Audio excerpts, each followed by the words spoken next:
about the coherent and incoherent addition of waves. So इसमें सबसे पहले हम एक कंसेप्ट को सीखना चाहते हैं, वो रहेगा interference of light. Interference means दखल अंदाजी करना. सो लाइट, जब एक लाइट जो है, लाइट वेव दूसरी लाइट वेव के बीच में दखल अंदाजी करेगी, मीन्स इंटरफेयर करेगी, तो क्या होगा, जो एनर्जी जो है वो रीडिस्ट्रीब्यूट होगी.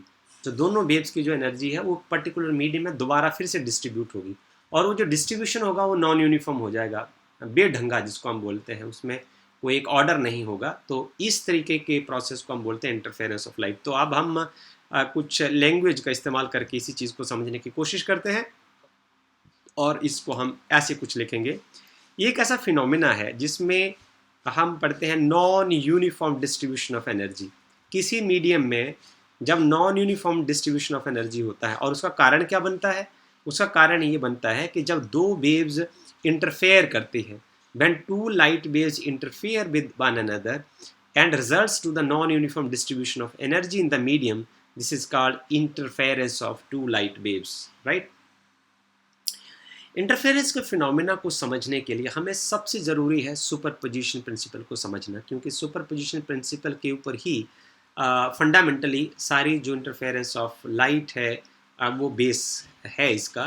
तो हम सबसे पहले सुपरपोजिशन प्रिंसिपल को समझते हैं. सुपरपोजिशन प्रिंसिपल ये कहता है कि किसी पर्टिकुलर पॉइंट, मीडियम में आपको एक पर्टिकुलर पॉइंट ले लीजिए, यदि आपके पास लार्ज नंबर ऑफ वेव्स हैं, दो या दो से ज़्यादा वेव्स हैं, तो यदि वो वेव्स एक दूसरे के साथ इंटरफेयर करती हैं, तो जब वेव्स एक दूसरे के साथ इंटरफेयर करती हैं तो एक नई वेव बनाती हैं. आप इस डायग्राम में आप देख सकते हैं, दिस डायग्राम नंबर 1 और डायग्राम नंबर 2. आप यहाँ देख रहे हो कि यहाँ है वेव नंबर ए और वेव नंबर बी. जब ये दोनों ही वेव्स एक दूसरे के साथ इंटरफेयर करती हैं, तो ये तीसरी वेव ये बनाती है, ये रिजल्टेंट वेव बनती है. और ये जो वेव है ये पहले और दूसरे का जैसे सम हो रहा है. यहाँ देखिए आप इस डायग्राम में, डायग्राम नंबर 2 में एक वेव ए और सी वेव जो है, अब इस केस में जो बी वेव है इसके साथ इस तरीके से टकरा रही थी, तो जो आप नई वेव बनी वो इस तरीके से बनी. पर यदि वो बी वेव की जगह सी वेव है और वो इसके साथ टकरा रही है, तो ये डिस्ट्रक्टिव इंटरफेरेंस हो रही है. इसके बारे में हम आपके साथ चर्चा करेंगे. अभी हम पढ़ रहे हैं सेल्फ सुपरपोजिशन प्रिंसिपल. वो ये कहता है कि आपके पास यदि दो या दो से ज़्यादा वेव्स हैं, उदाहरण के लिए आप समझिए, आप सोचेंगे कि दो या दो से वेव कहाँ से ज़्यादा लाएंगे. आप एक कमरे में बल्ब ऑन कर दीजिए, 2 बल्ब ऑन कर लीजिए, 3 बल्ब ऑन कर लीजिए, 4 कर लीजिए, 10 कर लीजिए, 50 कर लीजिए. तो क्या होगा कि हर बल्ब से निकलने वाली जो लाइट है वो इंटरफेयर करेगी, तो उससे वो नई वेव बनाएगी. पानी में आप पत्थर फेंकिए, जो हमने शुरू में आपको पहला लेक्चर दिया था, पानी में आप पत्थर फेंकिए. अब एक पत्थर फेंकेंगे तो उसके जो वेव फ्रंट्स बनेंगे वो बिल्कुल गोले गोले सर्कुलर फॉर्म में होंगे. आप एक बार एक पत्थर एक जगह फेंकिए, दूसरी बार दूसरा पत्थर दूसरी जगह फेंकिए, तो non uniform distribution of energy हो जाएगा. तो इसी को हम बोलते हैं जो सुपरपोजिशन प्रिंसिपल की एक नई वेव बनती है. जब दो वेव टकराती है तो नई वेव बनती है, और उसका जो डिस्प्लेसमेंट होता है वो दोनों का ही, यदि 2 वेव्स होंगी तो 2 का जोड़ हो जाएगा, 3 होंगी तो 3. ये देखिए आप, यदि आप 2 वेव लेंगे तो दोनों वेव का जोड़ से रिजल्टेंट डिस्प्लेसमेंट आ जाएगा. 3 होंगी तो 3 का जुड़ जाएगा. यदि n वेव्स होंगी तो n का जो डिस्प्लेसमेंट है वो जुड़ जाएगा. हम उदाहरण के लिए लेते हैं according to superposition principle, if you have 2 waves, यदि हमारे पास 2 वेव्स होती हैं, तो 2 वेव्स के एक दूसरे के साथ इंटरफेयर करने के बाद मान लो कि रिजल्टेंट जो डिस्प्लेसमेंट वो बाई आएगा, तो ये आएगा बाई 1 और plus minus by 2. Okay, so this is equation number 1. हम ऐसा लिखते हैं. तो इसमें बाई क्या है, बाई ये है जो नई वेव बनेगी. बाई 1 क्या है, ये है displacement of the first wave, और बाई 2 क्या है, ये है displacement of the second wave. But इन दोनों के बीच में according to superposition principle plus और माइनस का साइन एग्जिस्ट करता है. इसका मतलब आप यहाँ से 2 इक्वेशन सेपरेट निकाल सकते हैं. आपके पास आया y is equal to, this is y 1 and plus y 2. This is one possibility. इसको हम इक्वेशन नंबर 3 मार्क करते हैं, इक्वेशन नंबर 2 मार्क करते हैं. और दूसरी पॉसिबिलिटी ये है by is equal to y 1 और plus this minus of by 2, right, या वो घट सकता है. सो जो ये मैथमेटिक्स है ये रहेगा कंस्ट्रक्टिव इंटरफेरेंस का।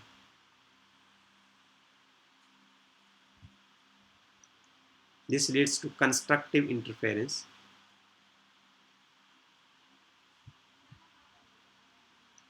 right?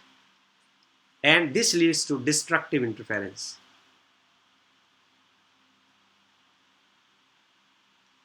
This leads to destructive interference.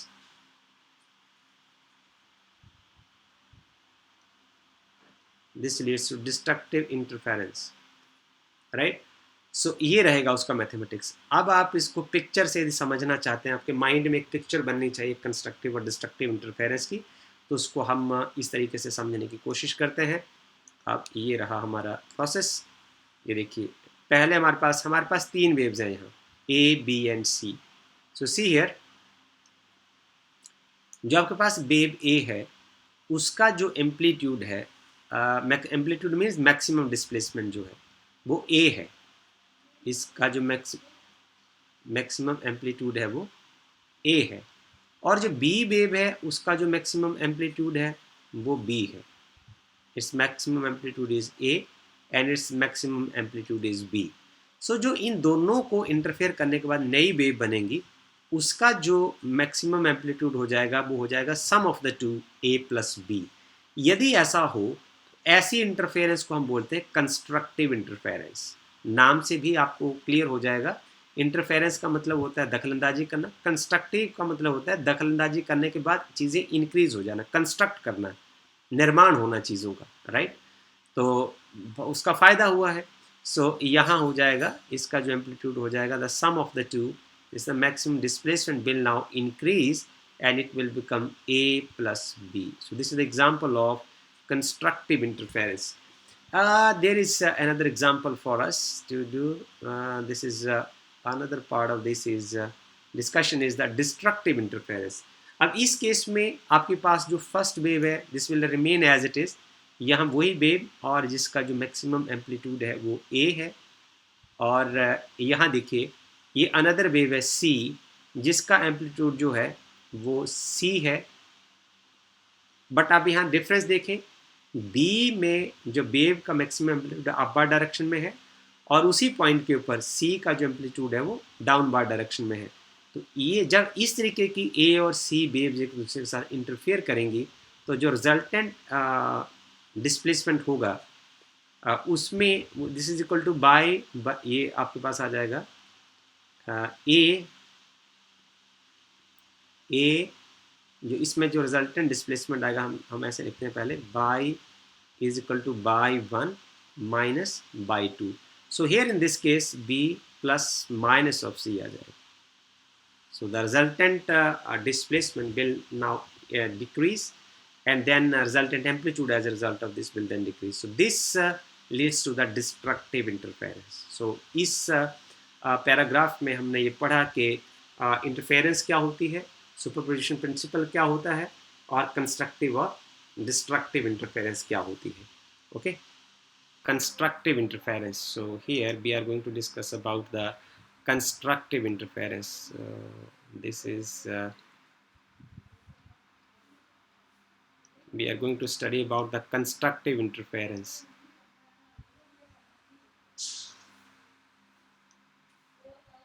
We are going to study about the constructive interference.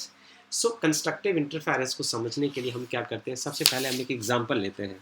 हमारे पास ये देखिए जो दो पेन्स हैं और ये पानी का एक तालाब है। पानी के तालाब के बीच में आप क्या कर रहे हैं, स्टिल वाटर है और इसमें आप एक पिन को नीचे की ओर इसमें पानी में डुबाते हैं और दूसरी को ऊपर उठा लेते हैं और एक फिक्स टाइम इंटरवल के बाद आप S1 को ऊपर उठा लेते हैं और S2 को आप नीचे ले आते हैं।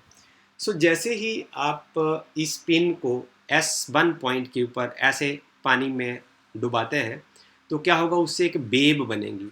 So the waves will produce, so C here you will produce a wave of this kind. So as you can see, this is the first wave front you can observe from here and after that जो दूसरे point के ऊपर आप देखिए, जब आपने इसको उठा लिया उसके बाद आपने इसको डुबो दिया, तो ये अपनी एक वेव बनाएगा.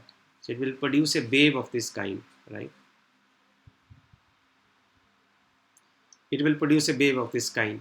सो फिर दूसरे बात, जब S2 को ऊपर उठा लेंगे आप, S1 को, फिर जो आपका नाउ ये जो वेव फ्रंट बनेगा ये प्रोग्रेस करेगा आगे. It will progress in the forward direction like this. It will progress in the forward direction. और ऐसे प्रोग्रेस करते करते ये कहाँ तक आ जाएगा? It will reach to point P. After some time it will reach to point P. ना ये जो P पॉइंट है ये एक ऐसा पॉइंट है, it is in such a way that S1P is equal to, the P is a point that is equidistant from these two sources S1 and S2. So here S1P is equal to S2P. जरा आप ध्यान से देखें, यहाँ से जो wave front पैदा होगा, ये कल हमने आपको इस साथ बात किया था कि यहाँ ये जो मैक्सिमम एम्पलीट्यूड है ये कुछ इस फॉर्म में ये क्या करेगा, P पॉइंट की ओर चला आएगा, राइट. और यहाँ से S2 पॉइंट से भी एक बटर वेव बनेगी and it will reach to this point in this way. So as S1P is equal to S2P, this means that both of these waves will remain in the phase and they will interfere constructively at point P. अब यदि हम इसको एक mathematical shape दें, mathematical language में जो S1 source से निकलने वाली वेव को लिखें, तो हम S1 सोर्स से लिखने वाली जो वेव होगी उसका जो डिस्प्लेसमेंट होगा वो होगा y 1, right. It could be written as, मैं कुछ इसमें मान लो कि इसका जो A इसका एम्पलीट्यूड है और ये कोसाइन वेव है A cos of omega t, इसको हम इक्वेशन नंबर 1 मान लेते हैं. और जो इस सोर्स से जो वेव जनरेट होगी उसको हम लिख लेते हैं y 2 and this is equal to A cos of omega t. इसकी सूचना है, इसका मीनिंग क्या है ये आपको समझना है. इसका एम्पलीट्यूड जो है वो A है और एक कोसाइन वेव से हम इसको रिप्रेजेंट कर रहे हैं. आप चाहें तो इसको आप साइन वेव से भी रिप्रेजेंट कर सकते हैं. अब ये वेव कुछ टाइम के बाद after certain interval of time these two waves will meet at point P point के ऊपर जाने के बाद ये दोनों इंटरफेयर करेंगी. यदि ये इंटरफेयर करेंगी तो ये फिनोमेना ऑफ सुपरपोजिशन प्रिंसिपल को फॉलो करेंगी. तो सुपरपोजिशन प्रिंसिपल क्या होगा, y is equal to y 1 plus y 2, because there is no phase difference. यहाँ का जो मिनिमम है यहाँ मिनिमम है, यहाँ भी उसी तरीके से ये दोनों एक दूसरे के साथ मिल रही हैं. तो इसको हम लिख देंगे y is equal to y 1 plus y 2. तो आप यहाँ लिखें y is equal to y 1 is equal to A cos of omega t plus y 2 is also A cos of omega t. So we will have y is equal to, ये आपके पास बन जाएगा 2A cos of omega t, right. So यदि आप यहाँ समझने की कोशिश करें कि आप ये देखें कि कंस्ट्रक्टिव इंटरफेरेंस की वजह से जो पॉइंट P होगा वहाँ इन दोनों वेव्स का जो एम्पलीट्यूड होगा वो 2A हो जाएगा. आप यदि चाहते हैं कि आप ये देखना चाहते हैं, समझना चाहते हैं कि यहाँ इंटेंसिटी कितनी होगी, तो जो इंटेंसिटी ऑफ लाइट होगी इस पॉइंट के पर, वो इंटेंसिटी जो होती है उसका फार्मूला ये होता है, intensity of the interfering wave at any point is directly proportional to the square of amplitude. उस पॉइंट के ऊपर जो वेव का रिजल्टेंट वेव का जो एम्पलीट्यूड है उसका स्क्वायर हो जाएगा. तो आपके पास जो रिजल्टेंट वेव है उसका एम्पलीट्यूड 2A है.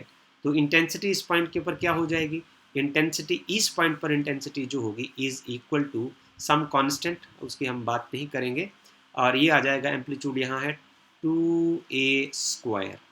ओके, सो इसको हम कोई कांस्टेंट कह देते हैं.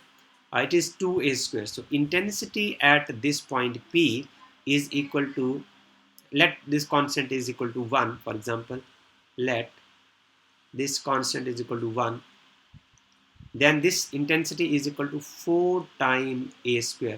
So A square is equal to I0. So I0 is the square of the amplitude is the intensity. So A was the original amplitude of the from the source. S1 के ऊपर amplitude A था, S2 के ऊपर भी amplitude A था. तो मैं आपको यहाँ ऐसे लिख सकता हूँ यहाँ कि I can write it like this के यहाँ जो इंटेंसिटी होगी at point P is equal to 4 time I0, इतनी हो जाएगी. Okay, so this is the way to understand the constructive interference.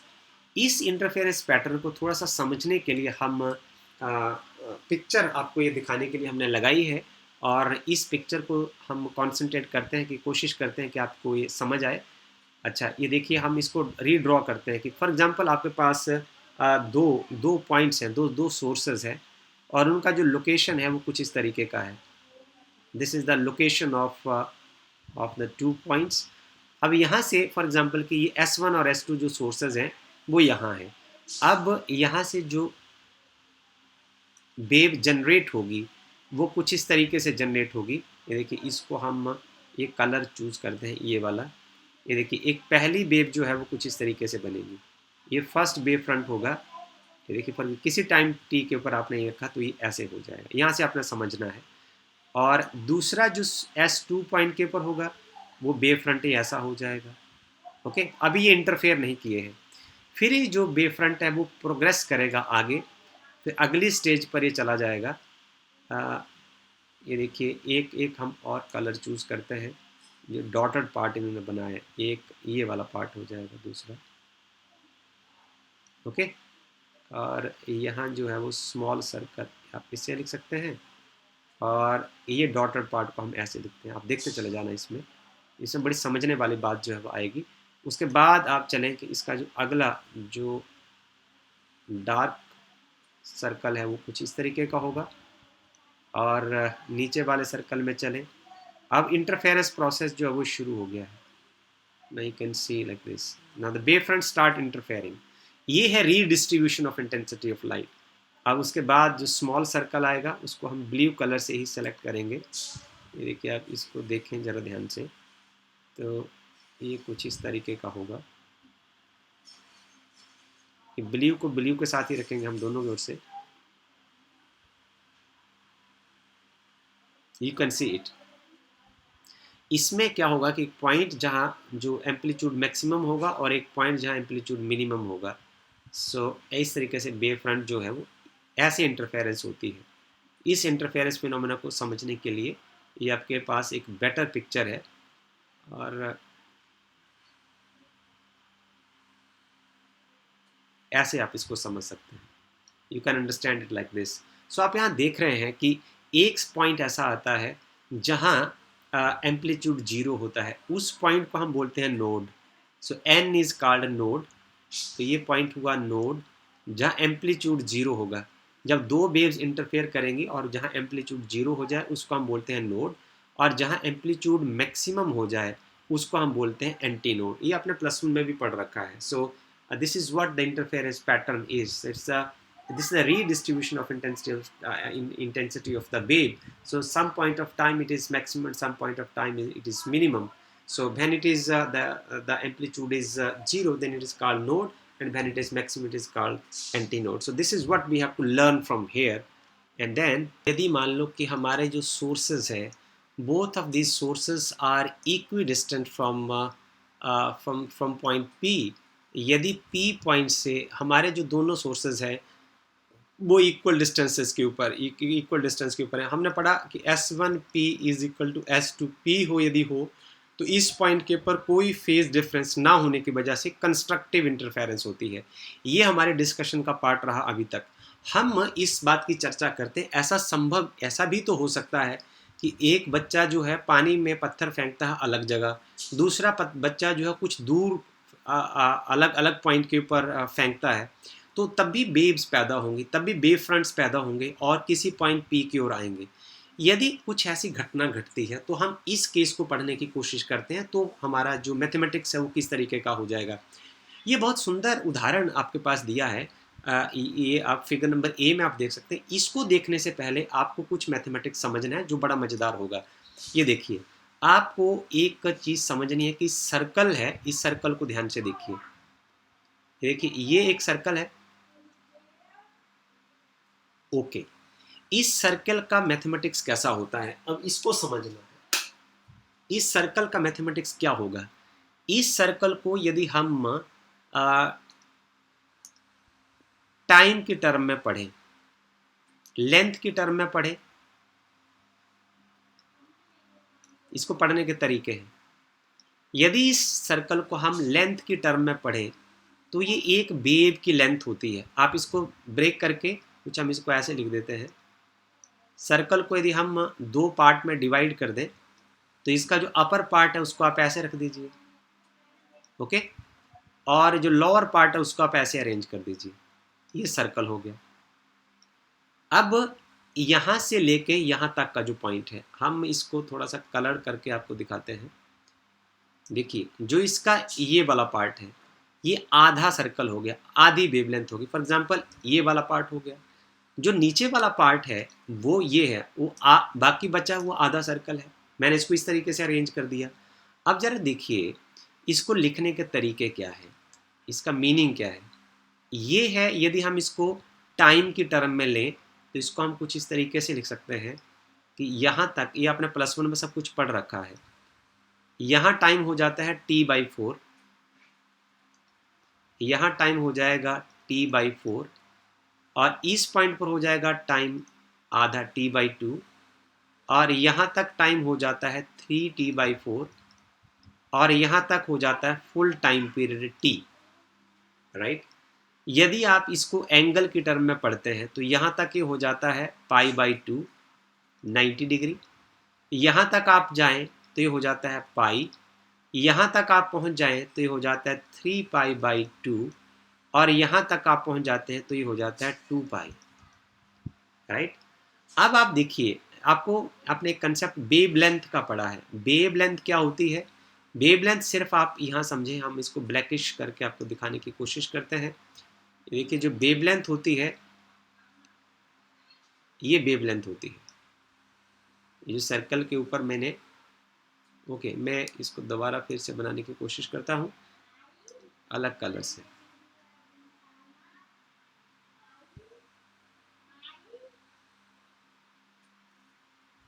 आप ये देख लें, ये जो रेड बाउंड्री है ये वेव की लेंथ है।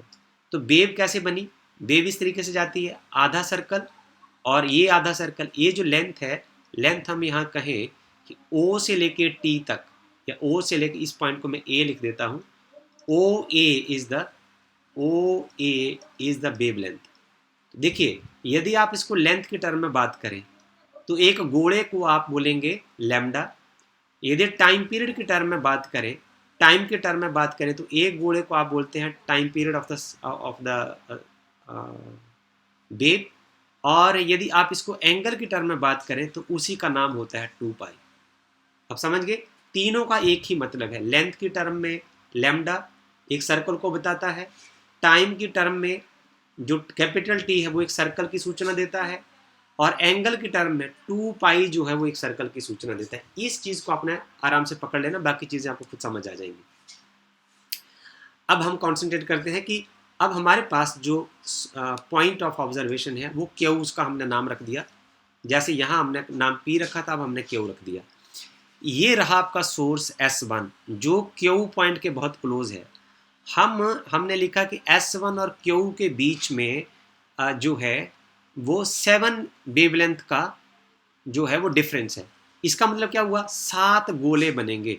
आई मीन जो वेव फ्रंट है ना, वेव फ्रंट को मैं बार बार नहीं बनाना है।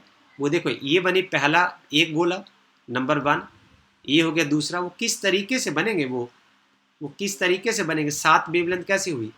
ये पहली हो गई, ये दूसरी हो गई, ये तीसरी हो गई, ये चौथी हो गई, ये पांचवी हो गई, ये छठी हो गई, और ये 7वीं हो गई। आपको समझ आ गया? तो 7 वेवलेंथ है, मीन्स 7 सर्कल्स हैं ये, राइट। और जो ये वेवलेंथ है, ये देखिए, 1, यहाँ 2, यहाँ 3, यहाँ 4, यहाँ 5, यहाँ 6, यहाँ 7, यहाँ 8, और ये 9, राइट। तो इसका मतलब क्या हुआ कि यदि आप ये जो लंबा रास्ता है इसको हम बोले S2Q, इसको फालतू चलना पड़ेगा, और S1Q जो है ये रास्ता छोटा है। अब इसको वेव की टर्म में हमने कैसे लिखना है? यदि आप S2Q में से S1Q घटा देंगे तो आपने 2 वेवलेंथ फालतू चली है, मीन्स इतना रास्ता आपने फालतू चला है, 1 और 2। सो ये दोनों के बीच का पाथ का डिफरेंस है। समझ आ गया? अब हम यदि इसको लिखें, बहुत मज़ेदार बात है ये, मैं तो वैसे पहले शॉर्टकट भी आपको बताना जरूर पसंद करूंगा। यदि आप इसको लेंथ की टर्म में, वेवलेंथ की टर्म में बात करें तो ये 2 वेवलेंथ है। तो इसी तरीके से यदि टाइम की टर्म में बात करें तो 2t है, और यदि आप इसको एंगल की टर्म में बात करें तो ये S2Q माइनस S1Q जो है वो 2 इंटू 2 पाई होना चाहिए। लैम्डा किसके बराबर होता है? 2 पाई के बराबर होता है। So it should be S2Q minus S1Q must be equal to 4 pi. अब इसको हम समझने की कोशिश भी करेंगे।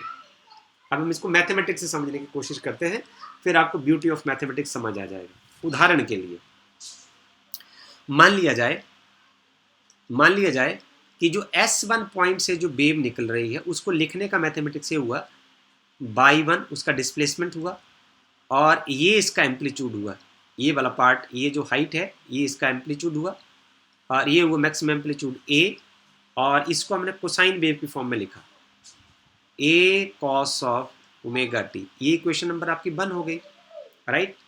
और जो दूसरी वेव है उसको आपने लिखा बाई 2, राइट, और उसको हम लिखेंगे a cos ऑफ, ये देखिए a cos ऑफ, और इसका जो इसमें एक फेज डिफरेंस है, और जो फेज डिफरेंस कितने का है? 2 वेवलेंथ। 2 वेवलेंथ का मतलब मैंने क्या बताया? 4 पाई। फेज डिफरेंस का मतलब क्या है कि फेज का मतलब होता है कि एक वेव के पार्टिकल की लोकेशन जो है वो किस पॉइंट के ऊपर है। अब आप देखें कि ये 2 वेवलेंथ के फर्क के ऊपर है, इसलिए मैंने लिख दिया इसको y 2 is equal to a cos of mega T minus 4 pi, right. So the displacement of produced by the S2, right. सो हम क्या करेंगे, हम इसको ऐसा लिखने की कोशिश करते हैं कि बाई 2 को आप और कैसे लिख सकते हैं। आप देखिए जरा, इक्वेशन नंबर 1 और ये होगी इक्वेशन नंबर 2। तो मैं इसको ऐसे कैसे लिख सकता हूँ? Using cos of 360 degree minus theta जो है वो क्या होगा? कॉस थीटा ही होगा। तो यदि मैं यहाँ से लिखूँ तो cos of mega T minus 4 pi is equal to cos of mega t only. Cos of omega t minus 4 pi is equal to cos omega t only. तो इसमें आप क्या करेंगे, माइनस को आप यहाँ एक कंसेप्ट आपको और यूज़ करना पड़ेगा, यूजिंग, ये फिर आपके लिए असाइनमेंट हो जाएगी, cos minus theta is equal to only cos theta. तो आप सबसे पहले यहाँ से माइनस कॉमन ले लेंगे, तो ये आपके पास आ जाएगा cos 4 pi minus omega t, और ये हो जाएगा you can take it as a 4 pi minus omega t is equal to, then you can use this property, this is equal to cos omega t only. Okay, this is another way to do it. मैंने पहले short लिख दिया था उसको, तो ये फिर cos omega t रहा। तो ये आपके पास होगी equation number 3। Equation number 3 is now by 2 क्या हो जाना चाहिए? बाई 2 होगा a cos of omega T. This is equation number 3। अब ये जो बाई 1 और बाई 2 है ये क्या करेंगे? ये इंटरफेयर करेंगे आके एक पॉइंट क्यू के ऊपर, क्योंकि ये वेव यहाँ से अलग आ रही है, ये अलग आ रही है, दोनों आएंगी और यहाँ एक दूसरे को मिल जाएंगी। पर ध्यान रखिए ये वेव एक छोटा रास्ता कवर करके आ रही है, एक बड़ा लंबा रास्ता कवर करके आ रही है, पर इनके बीच में फिर भी फेज डिफरेंस जो है वो कांस्टेंट है। There is a constant phase difference, गौर करने वाली बात है। और जो फेज डिफरेंस है वो एक इंटीग्रल मल्टीपल ऑफ वेवलेंथ है, मतलब पूरी वेवलेंथ का फर्क है, चाहे 1 का है, चाहे 2 का है, चाहे 3 का है, चाहे 4 का है। पहले कोई डिफरेंस नहीं था, इस वाली प्रॉब्लम में कोई फेज डिफरेंस नहीं था। अब फेज डिफरेंस में क्या है? या तो एक वेवलेंथ का फर्क हो, या 2 का हो, या 3 का हो, या 4 का हो, यहाँ से समझना है हमने। तो इसका जो रिजल्टेंट वेव बनेगी वो क्या होगी? हम ऐसा लिख देते हैं, यूजिंग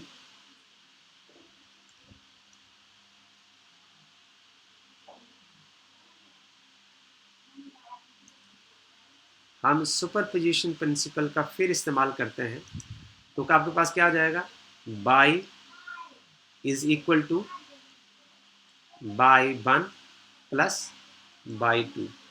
इसका हम इस्तेमाल करते हैं, हमारे पास आ जाएगा जो रिजल्टेंट डिस्प्लेसमेंट होगा वो होगा ए कॉस ओमेगा टी, और दूसरा भी है ए कॉस ओमेगा टी, और resultant displacement is equal to 2a cos omega T.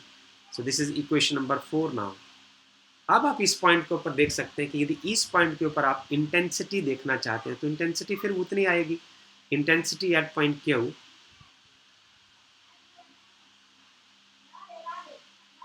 Intensity at point Q, intensity at point Q क्या होगी? स्क्वायर ऑफ द एम्पलीट्यूड होगी. This means I is once again equal to 4. ये हुआ amplitude, ये हमने पहले भी किया है. सो ये आ जाएगा आपके पास 4a², और a² फिर क्या होगा? जो सोर्स से निकले हुआ एम्पलीट्यूड है, तो ये हम कह देंगे i is once again equal to 4 time I0. तो दिस इज़ वेरी इंटरेस्टिंग. यहाँ से हमें कंक्लूजन निकालने के लिए बड़ा इंपॉर्टेंट होगा. हमने क्या देखा? हमने ये देखा कि यदि हमारे पास सोर्सेज कुछ इस तरीके से होते हैं S1 और S2, यदि वो एक दूसरे से बराबर दूरी पर होते हैं तब भी कंस्ट्रक्टिव इंटरफेरेंस होती है. यदि वो अलग अलग दूरी पर होते हैं और उन दोनों के रास्तों का जो डिफरेंस होता है वो कुछ इंटीग्रल मल्टीपल ऑफ वेवलेंथ होता है. जैसे इसको फिर समझें आप, देखिए, for constructive interference to takes place,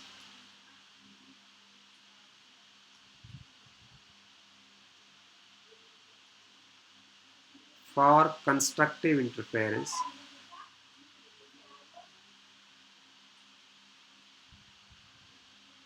constructive interference के लिए क्या इंपॉर्टेंट है?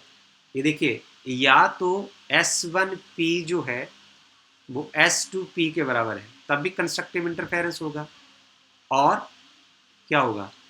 S2P में से आप S1P घटाएं और उसमें एक integral multiple of the wavelength का डिफरेंस होना चाहिए. मतलब क्या हुआ? इसका मतलब हुआ मैं n की जगह यहाँ लिख दूँ, ये 0 हो सकता है, 1 हो सकता है, 2 हो सकता है, 3 हो सकता है, 4 हो सकता है, सो एंड सो ऑन. मतलब यदि 0 भरूँ तब तो कंडीशन आ जाती है S1P is equal to S2P, क्योंकि ये पार्ट 0 हो जाएगा, S1P is equal to S2P हो जाएगा.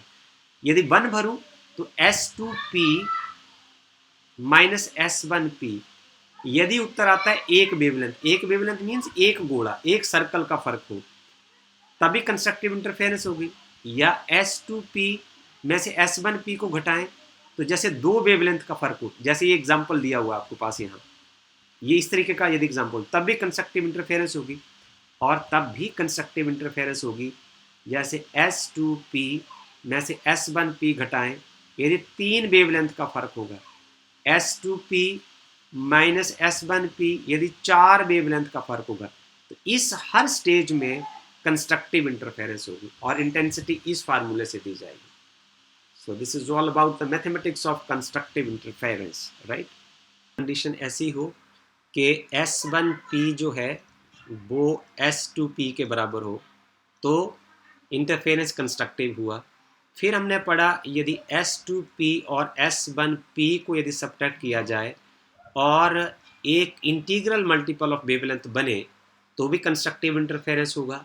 अब हम तालाब में किसी भी पॉइंट के ऊपर पत्थर फेंकने के लिए बिल्कुल आज़ाद हैं. तो ज़रूरी नहीं कि हम वहाँ माप कर ही पत्थर फेंकेंगे, हम इंडिपेंडेंटली पत्थर फेंक सकते हैं. तो एक बच्चे ने पत्थर यहाँ फेंका तो दूसरे बच्चे को लगा कि मैंने यहाँ नहीं फेंकना, मैंने यहाँ फेंक दिया. अब आप देखिए कि उसका जो यहाँ अब ऑब्जर्वर है, यहाँ दोनों के जो वेव फ्रंट हैं वो आगे की ओर मूव करते आ रहे हैं और इस पॉइंट के ऊपर वो मिल रहे हैं.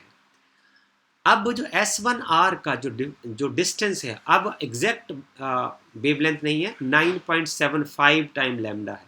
इसका मतलब 9 गोले पूरे हैं और 3/4 गोला और है साथ में.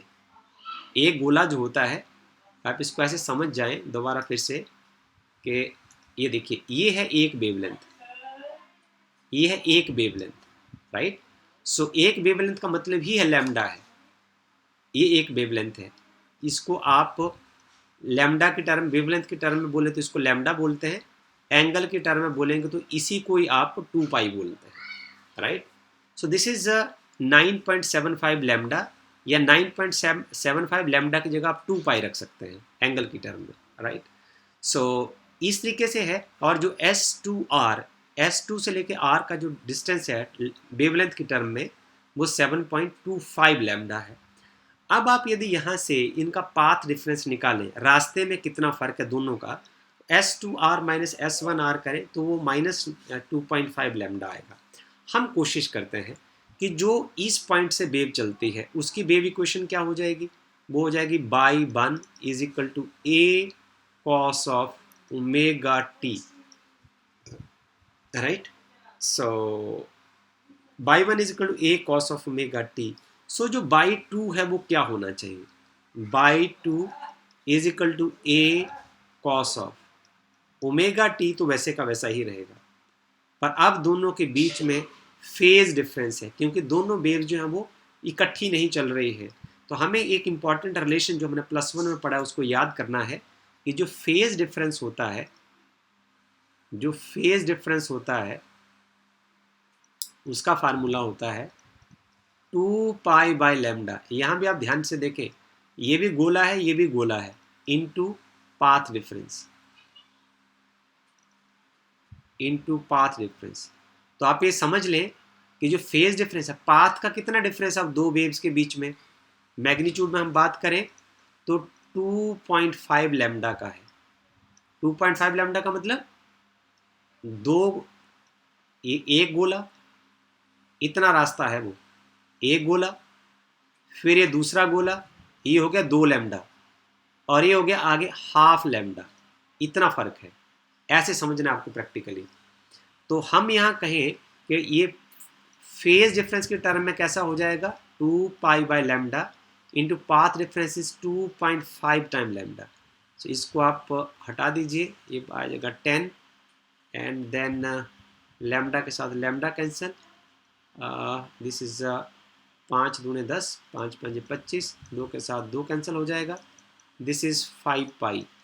सो दोनों के बीच में जो फेज डिफरेंस है वो 5π का है, right. So I can write now this is like this omega T plus 5π। ये फेज डिफरेंस को मैं यहाँ ऐड कर दूंगा, okay. So omega T plus 5π जो है ये मैथमेटिक्स का पार्ट है। आप ये जानते हैं कि ये पार्ट बन जाएगा minus A cos of omega T, this will become minus a cos of omega t. So this is equation number 1 and this is equation number 2. अब आपको ये पता चल जाएगा कि इसका, इस वेव का मैथमेटिक्स क्या है और इस वेव का मैथमेटिक्स क्या है। सो अब हम यहाँ इसको लिखते हैं, फिर देखते हैं कि कैसा जो रिजल्ट कैसा बनता है जब ये पॉइंट R पर पहुँचता है। तो एक जब सोर्स S1 से पत्थर फेंकने के बाद एक वेव जनरेट होती है तो वो, उसको हम ऐसे लिखेंगे by 1 A cos of omega T, ये क्वेश्चन नंबर 1 हो गया। और कुछ नज़दीक आर पॉइंट के कुछ नज़दीक फिर पत्थर फेंकते हैं आप, वहाँ से जो वेव जनरेट होती है उसको आप ऐसे लिख सकते हैं, वो आ जाएगा A cos of omega T plus 5π, इतनी हो जाएगी। ये हो गया इक्वेशन नंबर 2। अब ये जो दोनों वेव्स हैं ये आर पॉइंट के ऊपर जाकर मीट करती है, both of this wave will meet at point R पर जाकर मिलती है। तो आर पर मिलने के बाद क्या होगा, ये जो इक्वेशन है आगे फर्दर आप लिख सकते हैं यूजिंग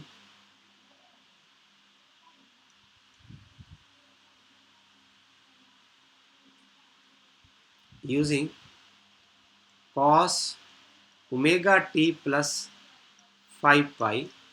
ये फार्मूले के हिसाब से हम लिख सकते हैं माइनस कॉस ओमेगा टी। सो आपके पास बाई 2 क्या हो जाएगा, by 2 will become minus A cos omega T. This is equation number 3, right? So by using the superposition principle, by using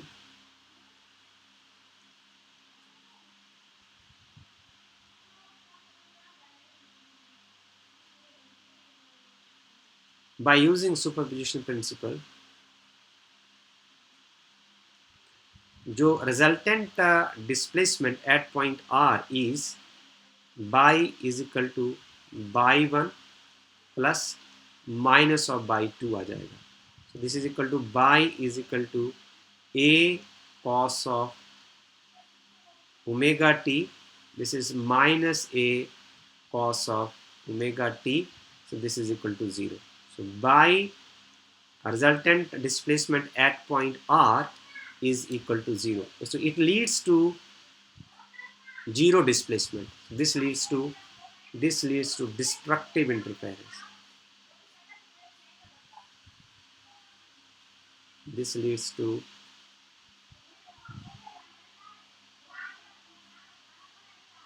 destructive interference.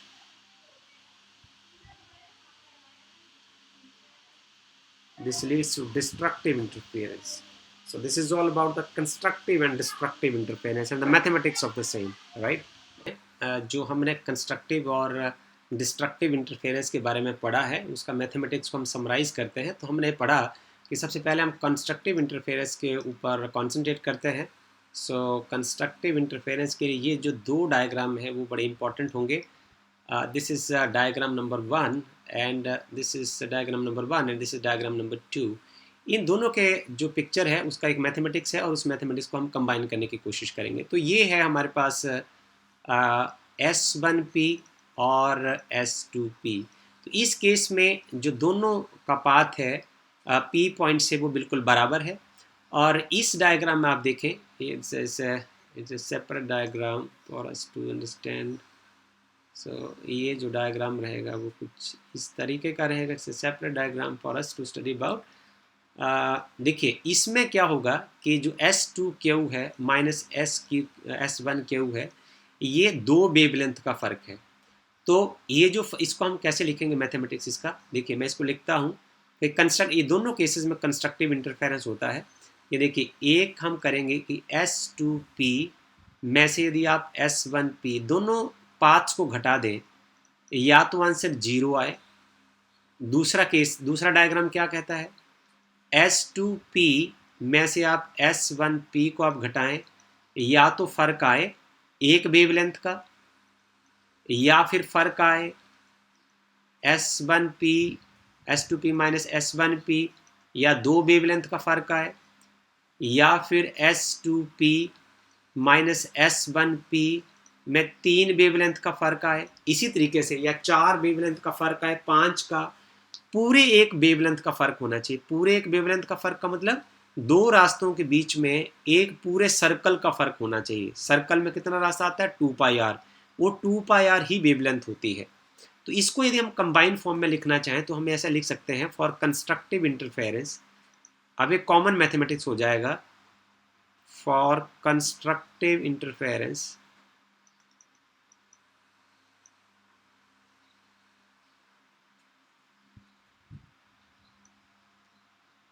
For constructive interference की condition क्या हो जाएगी कि जो पाथ डिफरेंस है हमारे पास S2P माइनस S1P, ये देखिए ये होना चाहिए n टाइम लैम्डा और वेवलेंथ है। ये वेवलेंथ मतलब 2πr है, वेवलेंथ मतलब 2π है।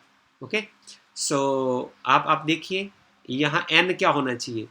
अब n जो है वो 0 हो सकता है। यदि आपने n 0 पुट किया तो ये कंडीशन फुलफिल हो जाएगी। यदि आपने 1 पुट किया तो ये कंडीशन फुलफिल हो जाएगी। यदि आपने 2 पुट किया तो ये कंडीशन फुलफिल हो जाएगी। यदि आपने 3 पुट किया तो ये कंडीशन फुलफिल हो जाएगी। मतलब दो रास्तों के बीच में जो डिफरेंस है वो पूरी वेवलेंथ का होना चाहिए, उससे कम या ज़्यादा नहीं, right.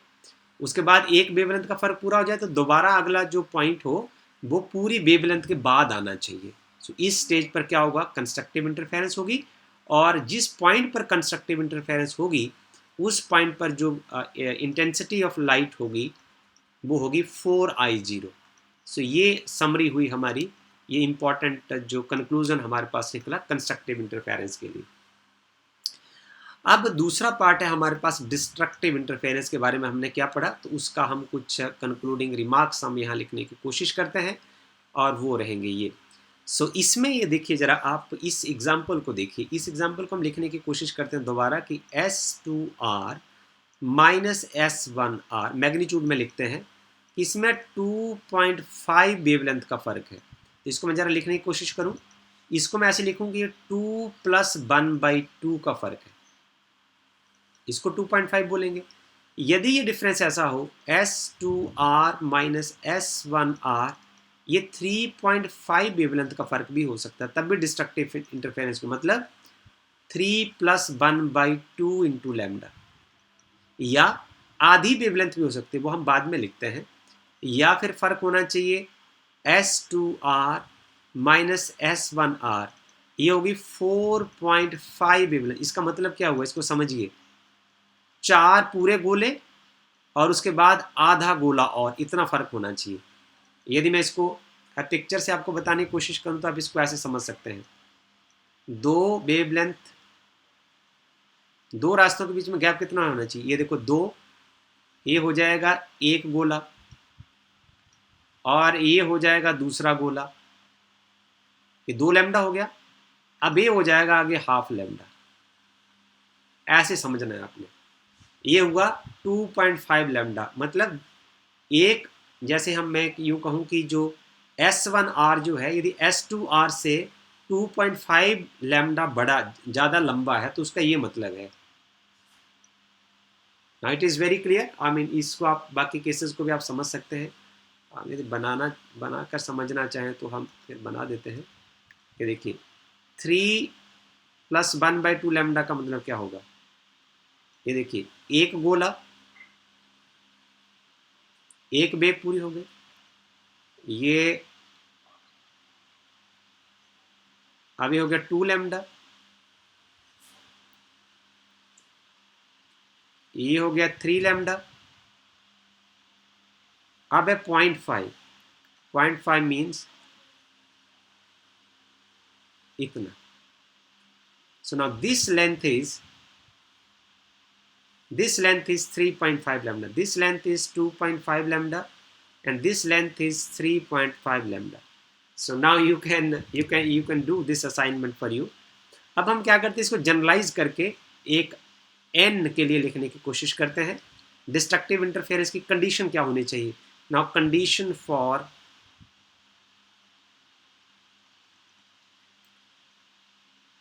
For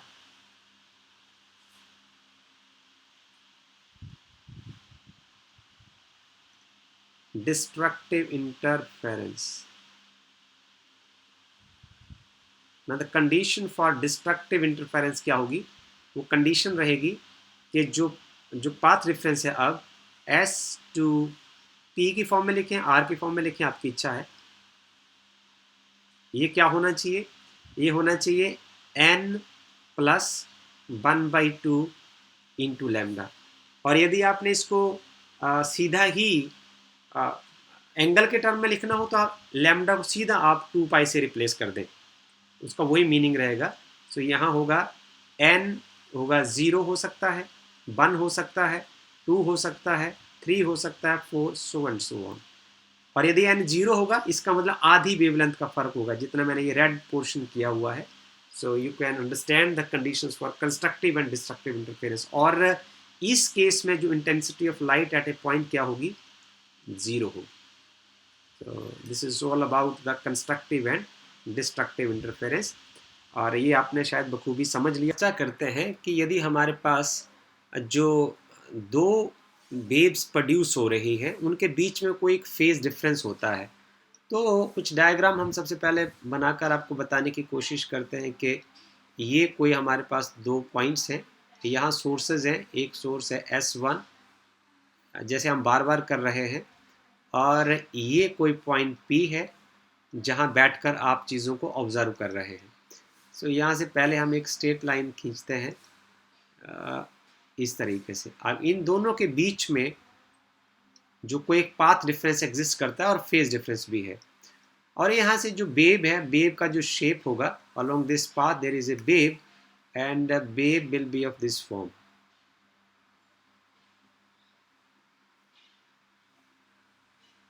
right. and another wave will go from this points to this point P। ये जो वेव फ्रंट है वो फॉरवर्ड जो है वो S2 से P की ओर जाएगा, राइट। सो हम यहाँ इक्वेशन इसके लिखने की कोशिश करते हैं। The displacement produced by S1, the displacement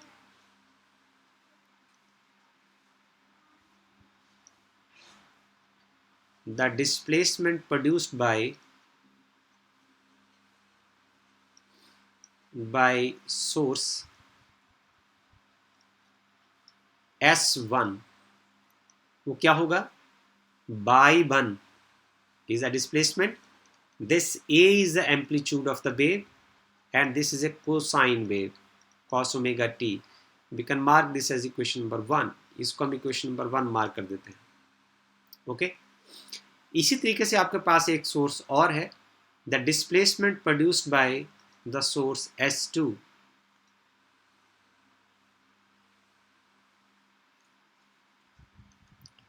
The displacement produced by source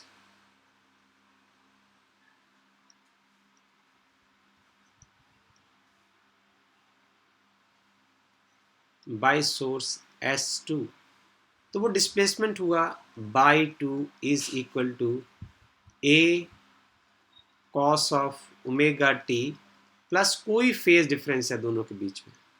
There is a phase difference between the two, so this is omega t plus phi. So you can mark this as equation number 2. Okay, ये दोनों wave जो हैं वो P point के ऊपर जाकर combine हो जाती है, तो हम यहाँ सुपरपोजिशन प्रिंसिपल का इस्तेमाल कर सकते हैं. Using superposition principle,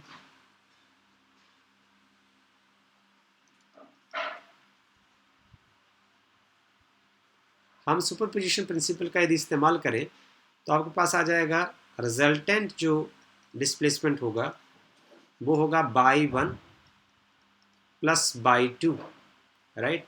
so we will add it like this. So by is equal to by 1 is equal to a cos of omega t plus a cos of omega t plus phi. अब जब दो waves मिलेंगी तो waves दो मिलने के बाद एक नई वेव बनेगी, it will generate a new wave. और ये नई वेव कैसे बनेगी और उसका हम थोड़ा सा मैथमेटिक्स करते हैं यूजिंग आप एक फार्मूला यहाँ इस्तेमाल कर सकते हैं. पहले हम इसको ऐसा करते हैं, इसको अलग शेप में लिखते हैं. Y is equal to A common आ जाएगा, you are left with cos omega T plus cos omega T plus phi. You can write it like this. अब आप इसको ऐसे मान सकते हैं, इसको आप मान लीजिए C और इसको आप मान लीजिए D, right. So using cos C plus cos D, ये हमारे पास फार्मूला रहेगा. And cos C plus cos D का जो फार्मूला रहेगा, this is equal to 2 cos C plus D by 2. This is equal to 2 cos C plus D by 2 and cos C minus D by 2. So you can use this expression over here. Now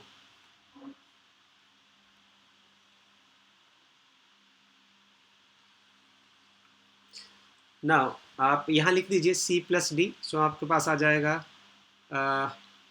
this is equal to cos omega t plus cos omega t plus phi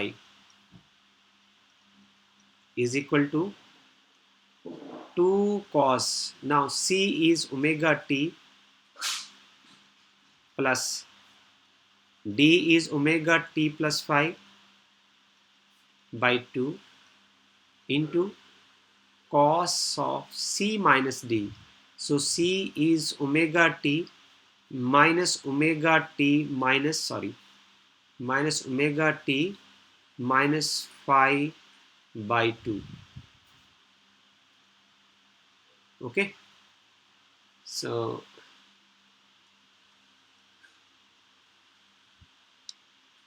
minus phi by 2 into t.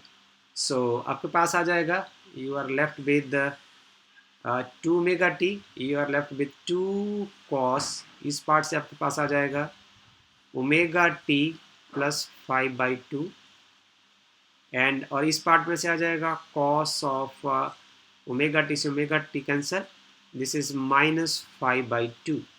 So using cos minus theta, क्योंकि ये even function होता है, इसको आप cos theta ही लिखेंगे, तो आप expression को कैसे लिख सकते हैं, बाई इज इक्वल टू ए, जो पार्ट कॉमन था, अब आप इस सी, इसकी जगह आप क्या लिख सकते हैं, you can write two cos, you can write इस टू ए, हम ऐसे सीधा मल्टीपल में लिख देते हैं, ये आपके पास आ जाएगा, अंदर बचेगा, दिस इज टू, इसको आप आगे ले आइए, cos 5/2 into 2 cos omega T plus 5/2, close कर दीजिए। अब दोबारा लिखते हैं, बाई आपके पास आ जाएगा 2a cos 5/2 into cos of omega T plus 5/2, right. So अब आपके पास क्या हुआ, आप जरा देखिए अब हुआ क्या है, दो वेव थी, ये था wave equation number 1, this is the wave equation number 2, इसमें क्या था, एम्पलीट्यूड था और कॉस फंक्शन था, एम्पलीट्यूड था, कॉस फंक्शन था, प्लस साथ में ये फेज डिफरेंस था। अब आप देखें कि यहाँ एक नई वेव बनी, और इसको मैं कुछ ऐसे ले सकता हूँ, जो रिजल्टेंट वेव है उसका जो डिस्प्लेसमेंट है y, you can write it as capital A cos of omega T plus 5/2। अब हमने क्या देखा, जो नई वेव बनी उसका जो एम्पलीट्यूड आया, वो एम्पलीट्यूड रहा, this amplitude is 2a cos of 5/2, और जो phase difference with respect to first wave है वो है 5/2। So this is a new wave. अब हम यहाँ देखें कि जो दो वेव्स यहाँ से चली थी जिसमें कोई एक फेज डिफरेंस था, तो जब P पॉइंट पर मिलेंगी तो उसमें इंटेंसिटी कितनी होगी, intensity is directly proportional to the square of the amplitude. तो कोई कॉन्स्टेंट को मैं 1 मान के इसको ऐसे ले सकता हूँ, this is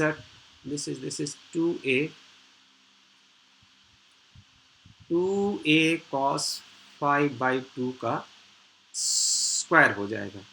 So we can write it like that, I is equal to 4a square, this is cos square 5/2.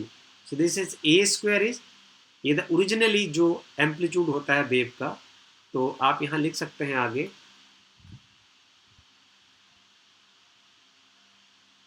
you can write now, जो पॉइंट P के ऊपर जो इंटेंसिटी होगी वो होगी 4I0, because this part is equal to I0, इसको हम पहले पढ़ चुके हैं, into cos square 5/2 into cos square 5/2।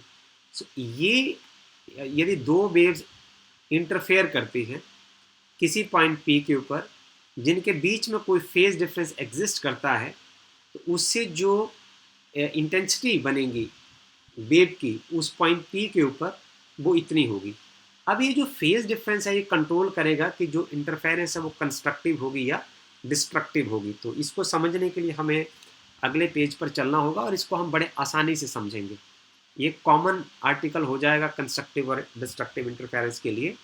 हम यहाँ पहुँचे कि उस पॉइंट के ऊपर, P पॉइंट के ऊपर जो इंटेंसिटी ऑफ लाइट होगी वो होगी 4I0 and cos square this is 5/2। तो सबसे पहले हम बात करते हैं, यदि मान लीजिए इफ, यदि फेज डिफरेंस होता ही नहीं है, मींस जीरो होता है, या फिर प्लस या माइनस 2π होता है, या फिर प्लस या माइनस 4π होता है, या आगे इसी तरीके से हम इसको ऐसे ले सकते हैं। यदि हमने इसको लिखना हो वेवलेंथ की टर्म में तो हम इसको ऐसे ले सकते हैं, in terms of wavelength, in terms of wavelength. हमने आपको कहा है कि तो आपका जो फेज डिफरेंस कितना हो जाएगा 0, और 2 पाई का मतलब क्या होता है सिंगल वेवलेंथ, कॉमा इसको आप लिख सकते हैं 4 पाई का मतलब क्या हुआ 2 इंटू 2 पाई, सो 2 पाई मीन्स 1 वेवलेंथ, तो ये हो जाएगा प्लस माइनस 2 लैम्डा। ओके, यदि इस तरीके से आता है तो जो वैसे भी आप यदि करना चाहें तो आप इस फार्मूले से भी कर सकते हैं। फेज डिफरेंस, ये दूसरा तरीका है, आपको ये लंबा होगा, is equal to 2 pi by lambda into path difference. आप यहाँ भर के करना चाहते हैं तब कर लीजिए। हम ये एग्जांपल आपको पास दे देते हैं। यदि मान लो फेज डिफरेंस 2 पाई है तो पाथ डिफरेंस कितना होगा 2 pi by lambda into path difference. 2 pi से 2 पाई कैंसिल हो गया, तो देख लीजिए path difference is equal to lambda. तो आप सीधा ही कर सकते हैं, आपको ऐसा करने की ज़रूरत नहीं है। So this is the shortcut to understand it. So ये हुई कंडीशन फॉर कंस्ट्रक्टिव इंटरफेरेंस, और इस फाई की हर वैल्यू के ऊपर जो कॉस का वैल्यू हो जाएगा वो 1 हो जाएगा। यदि आप 2 पाई भरते हैं तो फाई की जगह 2 पाई भरेंगे, तो 2 pi upon 2 pi upon 2 it is equal to pi, and cos pi is equal to -1, और -1 का स्क्वायर जो वो प्लस आएगा, इसका मतलब इंटेंसिटी क्या आ जाएगी 4I0। यदि आप 4 पाई भरते हैं तो फाई की जगह 4 पाई भरेंगे तो ये आपके पास आ जाएगा 4 pi by 2, it is 2 pi, right? Right, so if it is 2 pi, and then it's 4 pi by 2. So this is I mean 2 pi, and in all these conditions the interference will be constructive. So I will now go for the destructive interference. So इसी फार्मूले को हम दोबारा फिर से discuss करते हैं। इसमें सिर्फ हम कलर चेंज करते हैं। हमारे पास आएगी इंटेंसिटी जो है वो आएगी 4I0, and this is cos square phi by 2। सो यदि मान लो फाई का वैल्यू जो है, यदि फाई का वैल्यू जो है वो प्लस माइनस पाई होता है, कॉमा +-3 पाई होता है, कॉमा +-5 पाई होता है, इसी तरीके से आगे चलता है, इससे डिस्ट्रक्टिव इंटरफेरेंस होगी। तो इसको हम कैसे लिखेंगे in terms of wavelength? In terms of wavelength 2 pi means पूरी वेवलेंथ, तो पाई मीन्स हाफ वेवलेंथ, कॉमा 3 पाई का मतलब है एक वेवलेंथ 2 पाई है, 2 pi plus pi means lambda plus, sorry इसको हम ऐसे लिखेंगे, इसको हम लिख देंगे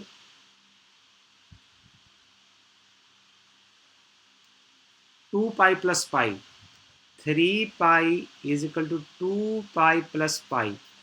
So 2 pi is lambda, and this is equal to lambda by 2. So you can write this is a 1 plus 1 by 2 into lambda. So 5 pi कैसे आ जाएगा? आपके पास आ जाएगा 4 pi plus pi. तो 4 pi means 2 lambda plus 1 by 2 lambda. So ये आ जाएगा आपके पास 2 plus 1 by 2 into lambda. तो ये वो कौन सी कंडीशन हो गई? ये कंडीशन हमारे पास वैसे ही हो गई जब हमारे पास होता है S2P minus S1P is equal to N plus 1/2 into lambda. तो इस कंडीशन किसके लिए है? डिस्ट्रक्टिव इंटरफेरेंस के लिए, डिस्ट्रक्टिव इंटरफेरेंस के लिए। और आप यदि पाई पुट करेंगे यहाँ तो यहाँ π/2 बनेगा, cos π/2 इज इक्वल टू 0। यदि 3 पाई भरेंगे तो 3 π/2 जो है वो फिर 0 हो जाएगा, 5 π/2 फिर 0 हो जाएगा। So in this case all the values will lead to this part leads to 0, and hence 4I0 cross 0 is equal to 0 every time. So the intensity of the wave at point P will be equal to 0 if the phase difference is equal to either plus minus pi, plus minus 3 pi, plus minus 5 pi. So this is the beauty of the mathematics of constructive and destructive interference. पास दो sources है और दोनों के बीच में जो phase difference phi है, तो जो इंटेंसिटी ऑफ लाइट किसी एक पॉइंट पर होगी वो होगी I is equal to 4I0 this is cos square phi by 2, right? So there is phi is the phase difference between the two sources. अब सवाल हमारे पास आता है कि हमारे पास जो सोर्सेज ऑफ लाइट होते हैं वो दो तरीके के होते हैं, एक तो कोहेरेंट होता है और एक non coherent sources of light होता है. So if we have the coherent sources of light and incoherent sources of light, so sources of light are of two kinds. Is a coherent. For coherent sources of light, for coherent source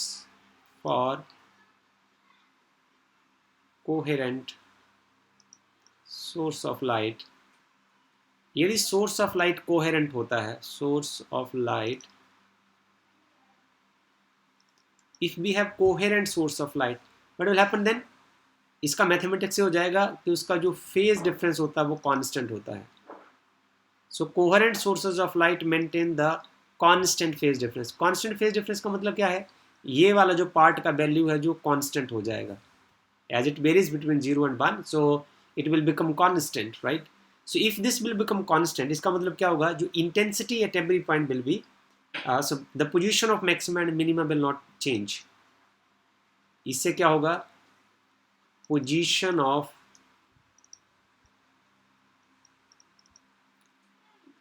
maxima and minima will not change. ये बदलेगी नहीं. Position of maxima and minima will not change, one thing. दूसरा, हम ये कह सकते हैं stable interference pattern मिलेगा आपको. Stable interference pattern will obtain.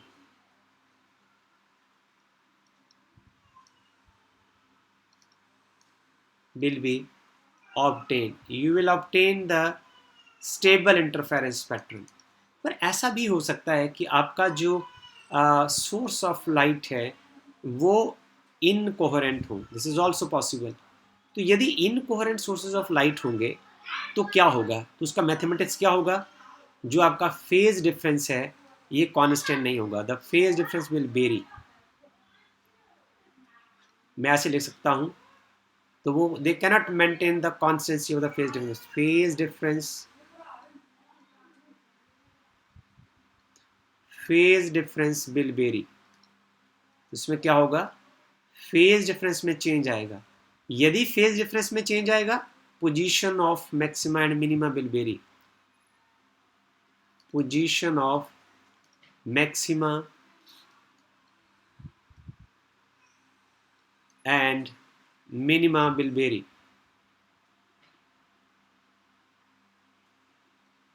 बदलेंगी. और यदि ऐसा होगा तो अनस्टेबल इंटरफेरेंस पैटर्न मिलेगा जिसकी पोजीशन या लोकेशन बार बार बदलती चली जाएगी. Unstable interference pattern will obtain.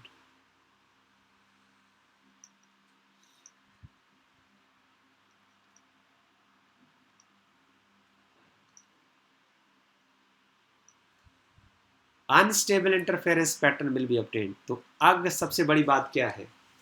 आपका जो फॉर्मूला है ये बदल जाएगा. तो कभी इंटेंसिटी एक जगह मैक्सिमम होगी, कभी दूसरी जगह मैक्सिमम, कभी एक जगह मिनिमम होगी, कभी दूसरी जगह मिनिमम होगी.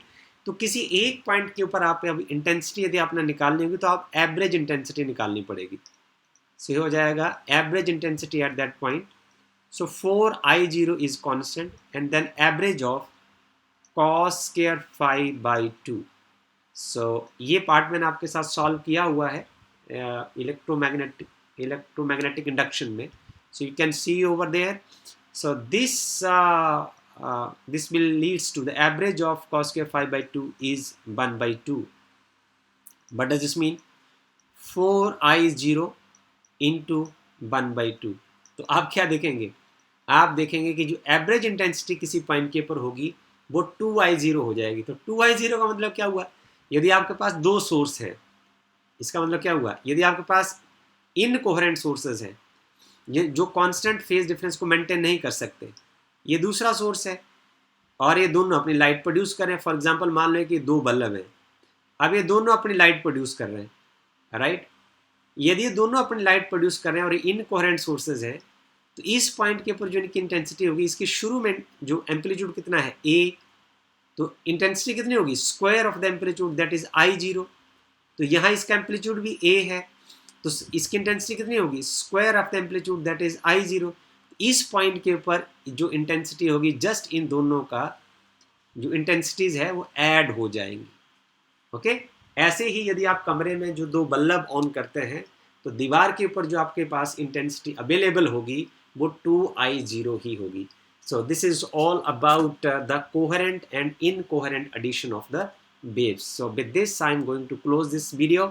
I hope that you able to understand this। और आपके लिए सुझाव ये है कि आप इन वीडियोस को देखने के बाद आप NCERT की बुक को आप पढ़ें, आपको एक एक चीज़ बिल्कुल साफ तरीके से समझ आती चली जाएगी और आप कॉम्पिटिटिव एग्जाम के लिए बहुत वेल प्रिपेयर्ड हो जाएंगे।